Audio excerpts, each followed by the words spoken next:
But there is, I think, a more formal high church definition of Christian nationalism. And I think that's what really we can zoom in on and focus as a formal movement and ideology. And the origins of that are quite interesting.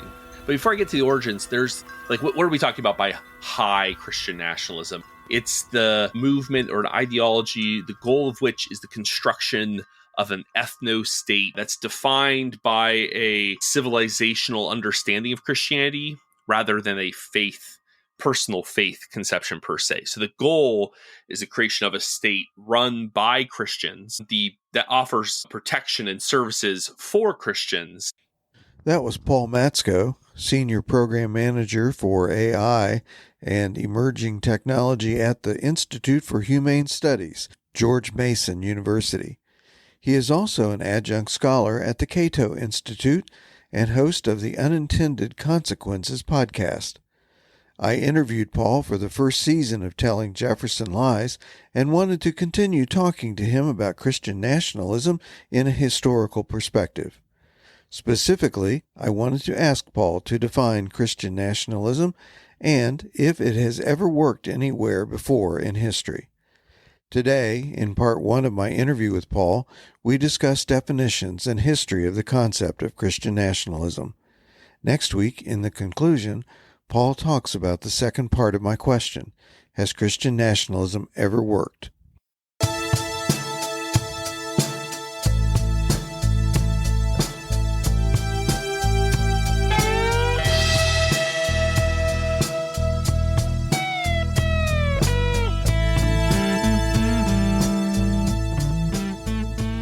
Welcome to the podcast series, Telling Jefferson Lies. I'm Warren Throckmorton. This season, I am focusing on two main aspects of the mistaken belief that America was founded as a Christian nation. First, I'm exposing the false history which props up Christian nation storytelling. Second, I am listening to experts discuss the weaknesses of Christian nationalism. This interview is part of that purpose. I began by asking Paul Matzko to essentially free associate to Christian nationalism.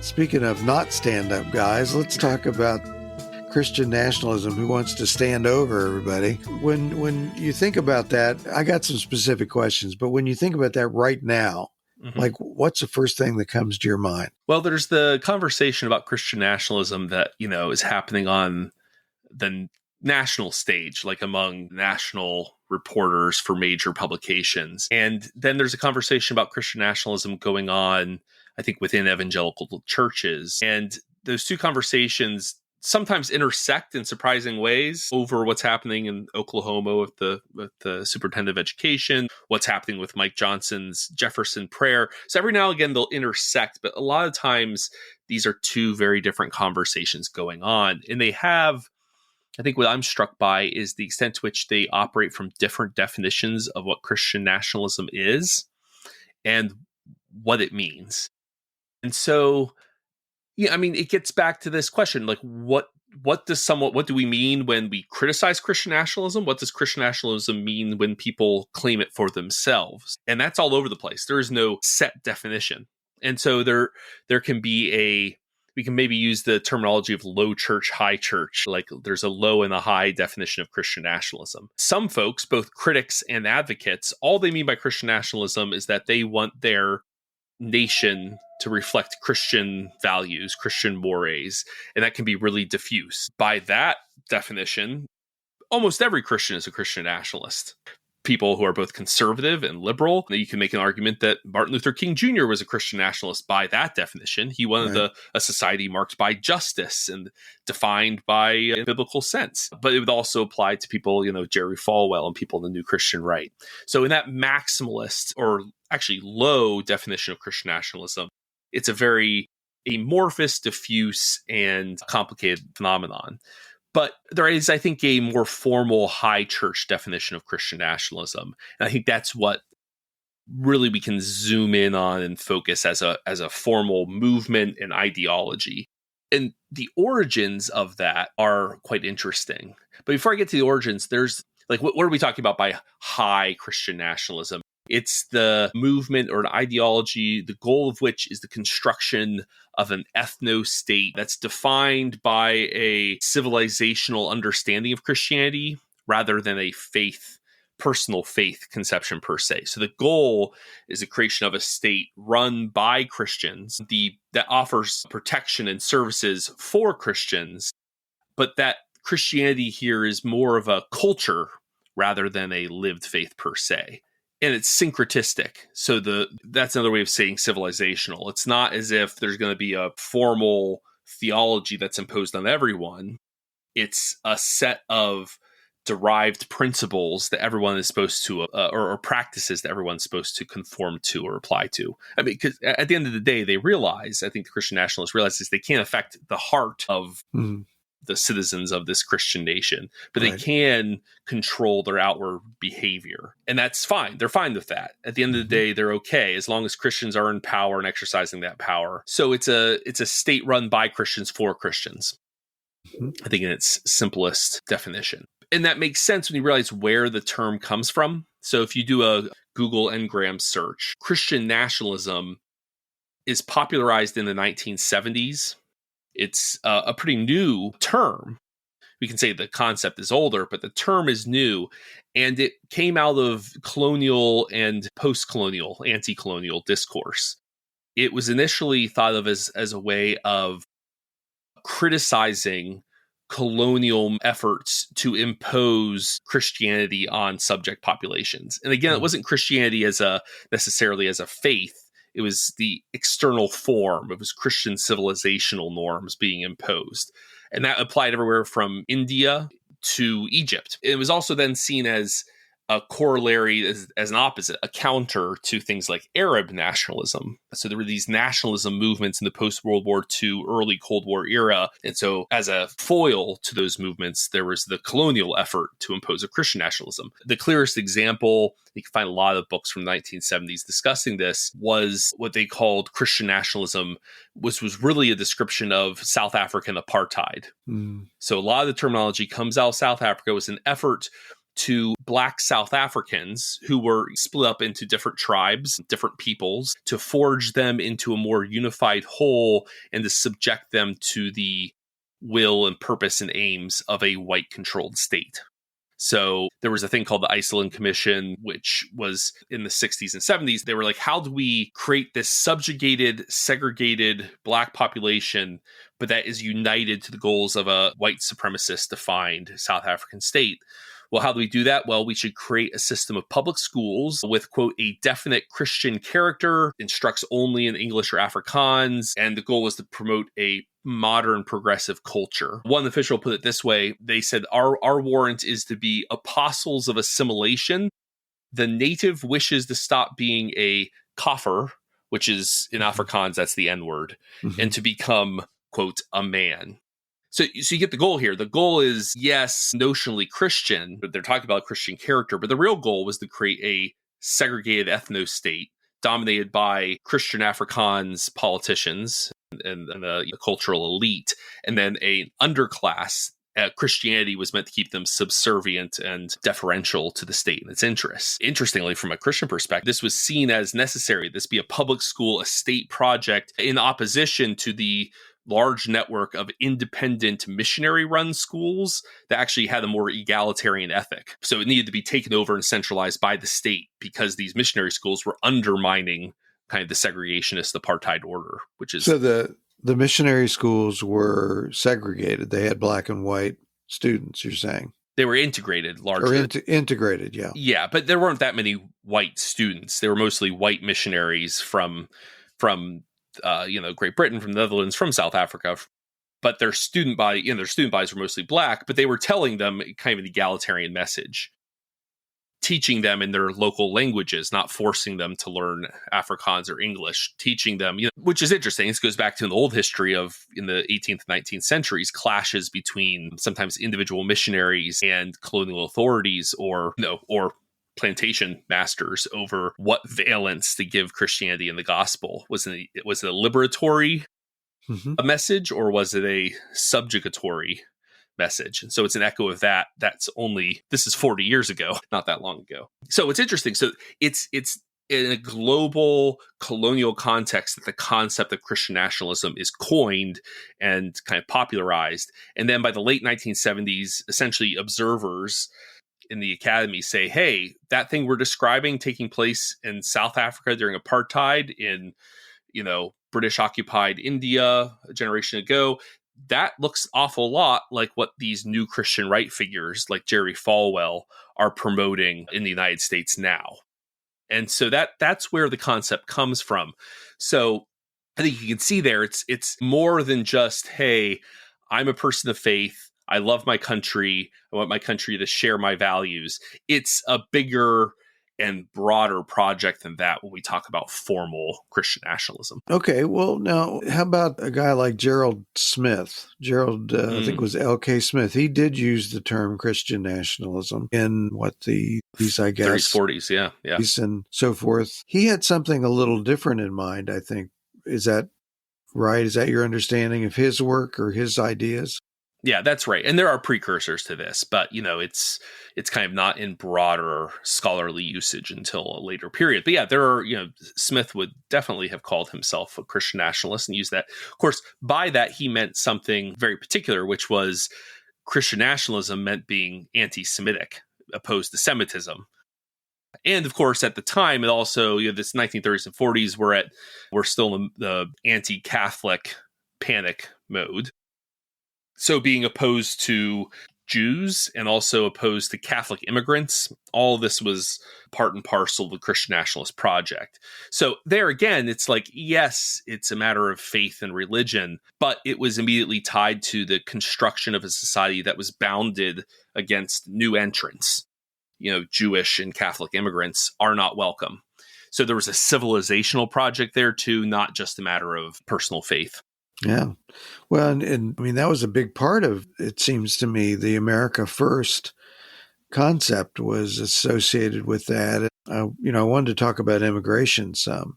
And it seems that the Christian nationalist impulse is often tied to keeping people out, is often tied to worries about loss of majority. Am I getting that right? Yeah, I think that's correct. There's a great book by Kelly Baker called The Gospel According to the Klan, which looks at the subtitle is the KKK's appeal to Protestant America in basically the post-World War I era, which gets right to this question. It's like, how do we end up at a place where in the interwar period, there's a wave of nostalgic revivalism. The most famous clergyman in the world at the time was Billy Sunday, who would get up and preach. He did a lot of prohibition, teetotaling activism. His crusades, at his evangelistic rallies, local members of the Klan would walk up the Sawdust Trail and give donations and give their support in regalia at his rallies. They would actually do this too. Some of the early Bob Jones Sr. evangelistic rallies during this time period. If you were operating, doing large religious rallies in the late 1910s and early 30s, there was going to be a Klan presence. And you had most white evangelists chose to accommodate that at a minimum. Some got fully on board, but that was essentially the range of responses in respectable Protestant culture. And so, yes, very much so. They could lead to surprising alliances, situational alliances. My mentor, Philip Jenkins, wrote a book about, I think it's titled Hoods and Shirts. It's about the far right in eastern Pennsylvania during this time period. And he noted that there was almost a hierarchy of hate, that a group like the Klan was opposed to. They were racist, right? They're pro-white supremacy, but they also were anti-immigrant and also anti-Semitic. But the ordering wasn't always the same. So, for example, that period of the Klan in the 1920s, their primary impulse was nativist, being opposed to more immigration. And so they actually made situational alliances with militant black nationalists in the New York City, Philadelphia area, because both of them were opposed to the import of more immigrants. So you can see the hierarchy of hate being kind of exercised. They're like, well, we'll give you a pass for now because we both hate this group even more. And this was always cloaked in religious terminology. So yeah, no, it's a very, in a lot of ways, what we're going through is with a recrudescence of Christian nationalism organized along racist, nativist lines is very much an echo of exactly a century ago, the 1920s and the Second Ku Klux Klan. And today, I mean, is it too far to say that it's the America First movement of today? That seems to be becoming more obvious. People are using that terminology, America First. Yeah, 100%. So there's not that much rhetorical or even really ideological distance between Make America Great Again and America First. The impulse is the same, and really the policies are the same. Sometimes there's even explicit ties. If you remember when Jeff Sessions explicitly said that we should design our immigration policy, and this is the first Trump term, around the Immigration Act of 1924, the Johnson-Reed Act, which was one of the first big broad-based immigration restriction platforms. There have been isolated or targeted immigration restrictions like the Chinese Exclusion Act, but the idea that we should just limit the number of immigrants in total, that's 1924, and it was expressly backed by the Klan. The Klan lobbied in favor of this legislation. It was seen as an expression of Klan ideology. And it was also then seen as a defense of white Protestant civilizational supremacy. So again, it gets that Christian nationalist impulse very directly. And to my point, Jeff Sessions explicitly is saying this is what our policies should be today. So it's not just a mere echo of the past or reminds us of the past. It's like drawing inspiration from that past. Now, at the same time, there is some pushback, am I right, in religious terms. You mentioned that in Christian nationalism, the low church, I think if I've caught your code correctly, the social gospel could even be considered a kind of Christian nationalism because the idea is, no, you're all wrong over there on the racist right. Really what Jesus wants us to do is feed the poor and accept everyone and love everyone. And that was happening at the same time too. Am I right about that? Yeah, Christian nationalism is always contested, and usually it's contested between different visions of Christian nationalism. There are Christian nationalisms at any given point in time. So even as someone like Jerry Falwell, he gives this now infamous sermon of ministers and marches in the 1960s, where he says, hey, look, the politics should stay out of the pulpit. But of course, if you leave politics out of the pulpit, what it really means is the current politics of the moment should be held constant, should be tacitly defended, which meant Virginia in the 1960s, it's segregation. So keeping politics out of the pulpit meant keeping the status quo and using the pulpit to back the status quo. So that's a vision of Christian nationalism. That's kind of the origin of Jerry Falwell and the modern New Christian Right, is that sentiment, even before we think of the rise of the formal New Christian Right a decade later. But at the same time that Jerry Falwell has this vision of a Christian nationalism, one tied to race and white supremacy, well, we have Martin Luther King and the Southern Christian Leadership Council with a very different vision of what a Christian nation looks like. When he gives his I Have a Dream speech, he's quoting Amos. We won't be satisfied until justice rolls down like waters and righteousness like a mighty stream. In all of his terminology throughout that piece, he's referring to brotherhood and God's children and justice and sunlit paths. And you just go through it. It is very much a vision of a society defined by King's idea of what Christianity is. And so, yes, in that broader sense, the question isn't whether Christians ought to have a conception of the state. It's what that conception looks like. This is why I'm somewhat uncomfortable with calling that low church version, if you will, Christian nationalism. Really, what we're just talking about is Christians expressing their faith in the public square. That's not nationalism in the sense that we formally define nationalism. Bounding, defining, coercing a certain vision of state and citizenship. That's a very different matter. I think about that a lot, actually. Because I do think that there is a just society, and I think that Christian principles certainly don't contradict that. You can probably go elsewhere to find some principles of justice, but I don't think being a Christian contradicts it. And you can be a Christian and do fine in a just society. And, go ahead. And I might add to this that, I think it's notable that if you look at what MLK was saying in his in grad school, he put it this way: one cannot worship this false god of nationalism and the god of Christianity at the same time. And so I think we're really talking about is the difference between a faith in God versus a faith in a idolatrous notion, a false god. I mean, I think it's the right framing that King offers us there. And that's where I think for people who are raised, especially people who are raised evangelical, who think of faith as this matter of a personal relationship between you and God, what Christian nationalism offers is an alternate faith. It's a faith defined not by your relationship with God, but by a society, a lateral society that's forced to conform to the notions of one particular set of Christians. So it's not from the individual to the divine. It's a lateral thing. It's a very different matter. It's a different faith. It's a different Christianity. And it's an idolatrous one, I think, to use biblical terminology. Mm-hmm. I want to step in here to summarize and highlight some key points. In his remarks so far, Paul asserts that Christians all along the political spectrum can advocate for their views politically and avoid the excesses of Christian nationalism.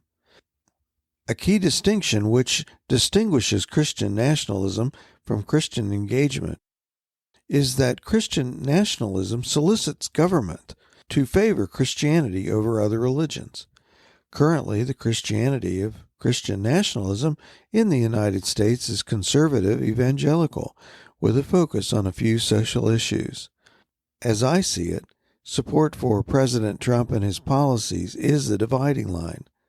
If you favor Trump, you are a favored Christian. If you don't, then you are not. Another dividing line is being American versus an international Christian. As I discussed with Jamar Tisby last week, Christian immigrants are being deported even when it will put them in danger. Foreign aid is being removed with deadly consequences to Christians internationally.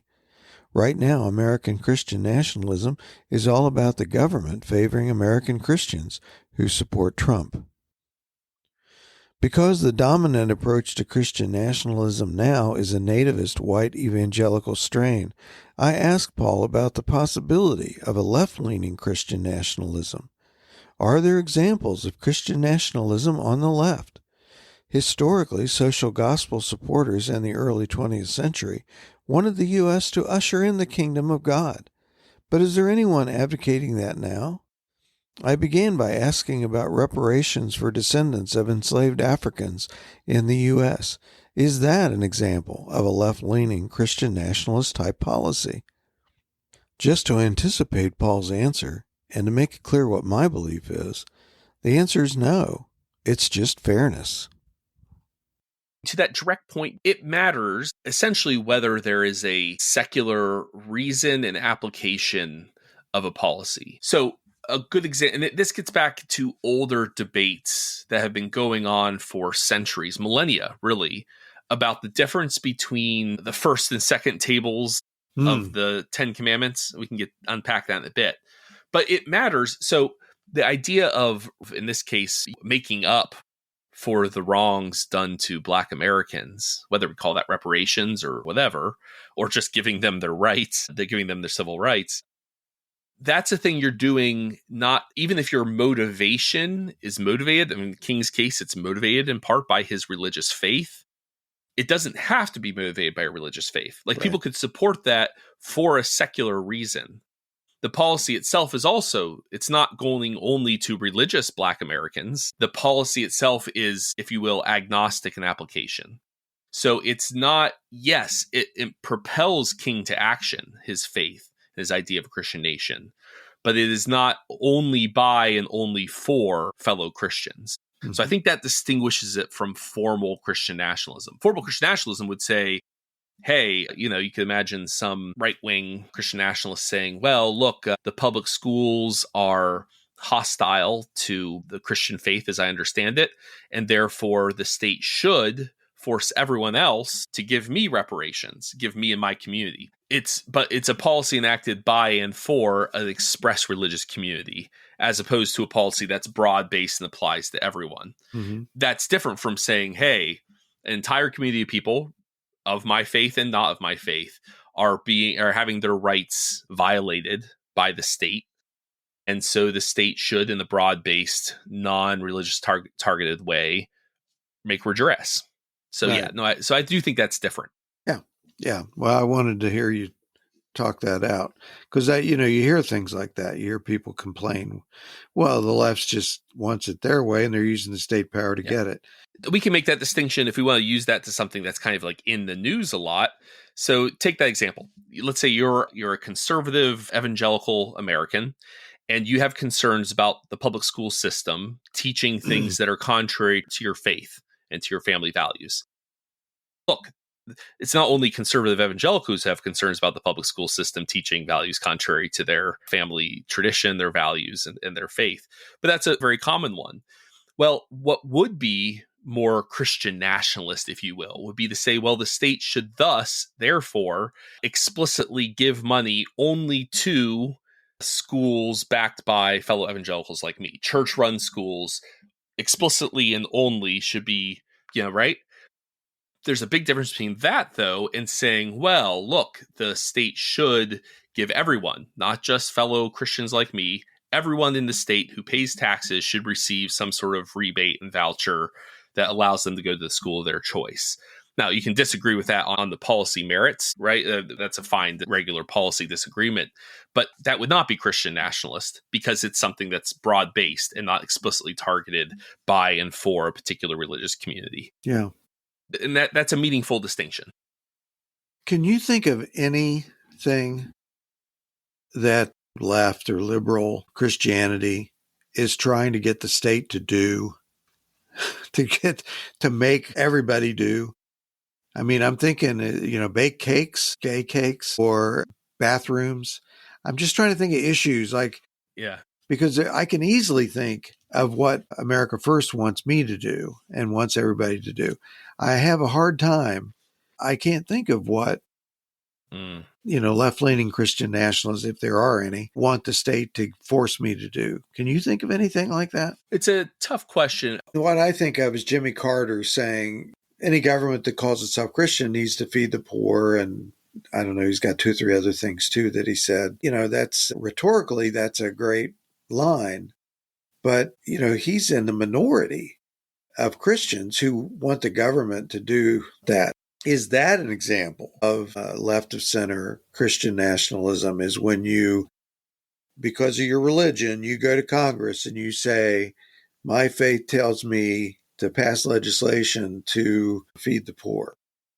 Maybe by the low church definition, not as a formal matter, because again, the formal matter would be the state should essentially pick religious winners and losers. So it would be, because of my religious faith, I'm going to elect explicitly Christian politicians who are going to administer this policy to benefit fellow Christians like me. So we're only going to give those benefits to people who are Christian, not to people who are Muslim or a particular version of Christian. Once upon a time, this would have been, we'll give philanthropic aid to Protestant people who are struggling, but not to those Catholic immigrants because they're not real Christians. And so we're going to force people to go along with those tenets or suffer some kind of, we may not cut their ears off like they used to do in Salem, but we may not let them have the privileges that the Christians get.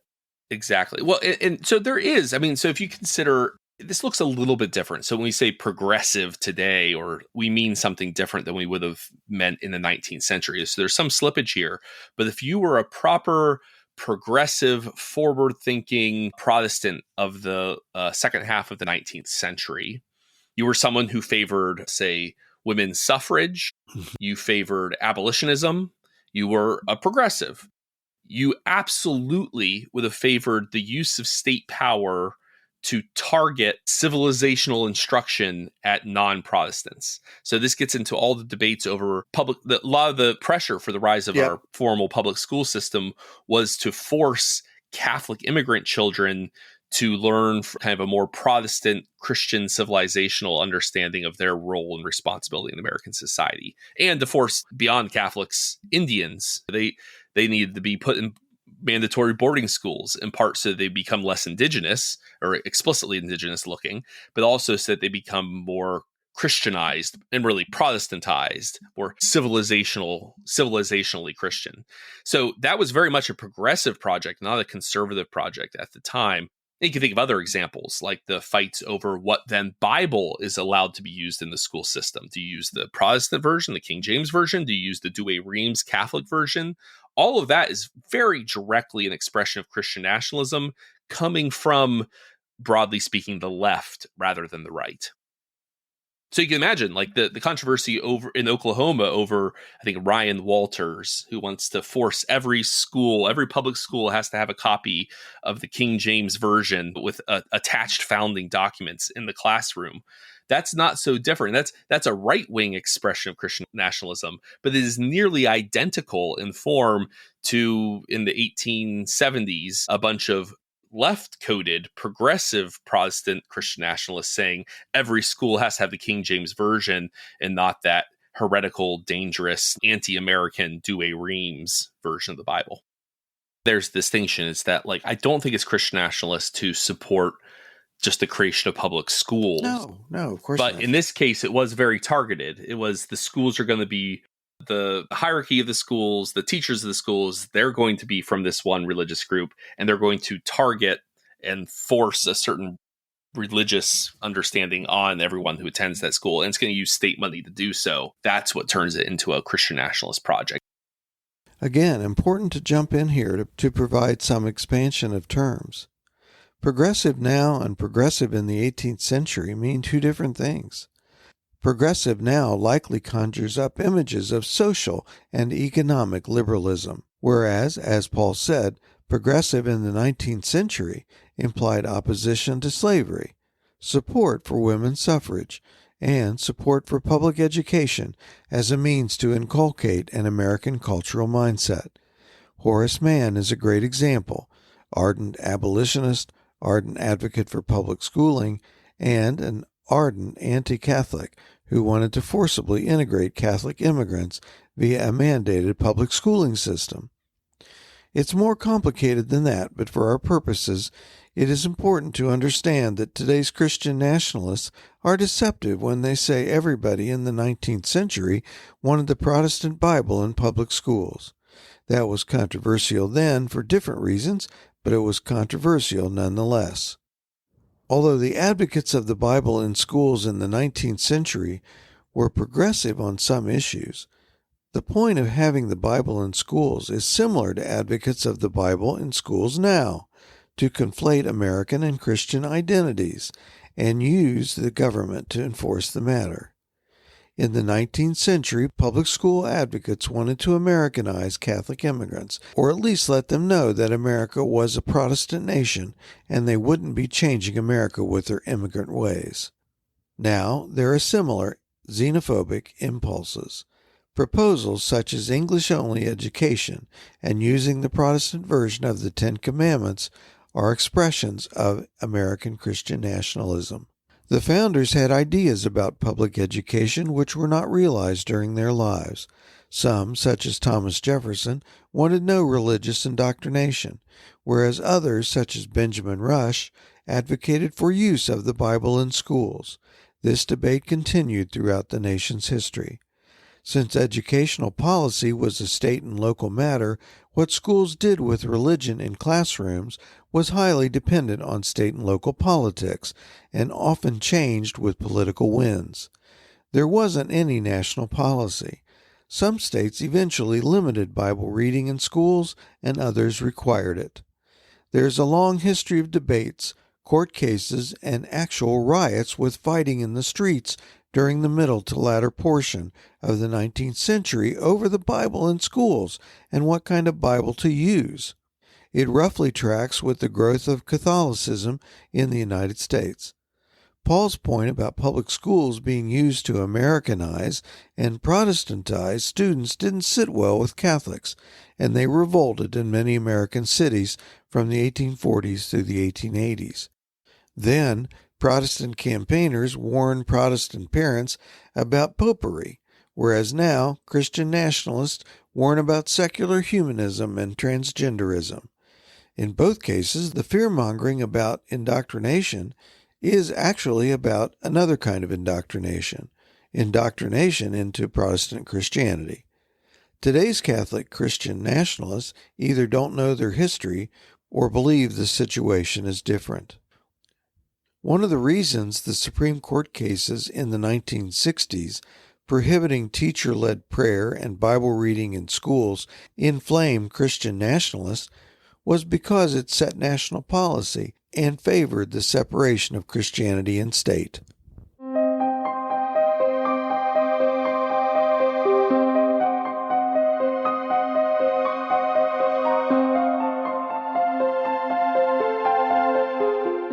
I appreciate the broad historical perspective Paul brought to the interview today. From his high church, low church figure of speech, I take that it is fine and to be expected that people of all viewpoints will engage in politics with their values and beliefs. American Christian nationalists want government to pick winners and losers, with their Christian supporters being the winners. To give a current example, the Trump administration transparently favors Christians who support him while claiming to advocate broadly for religious liberty. His religious advisors are all conservative Christians, with only one rabbi as an exception. No other religions are represented. Trump claims to fight religious persecution, but the Trump administration routinely engages in persecution of Christian immigrants.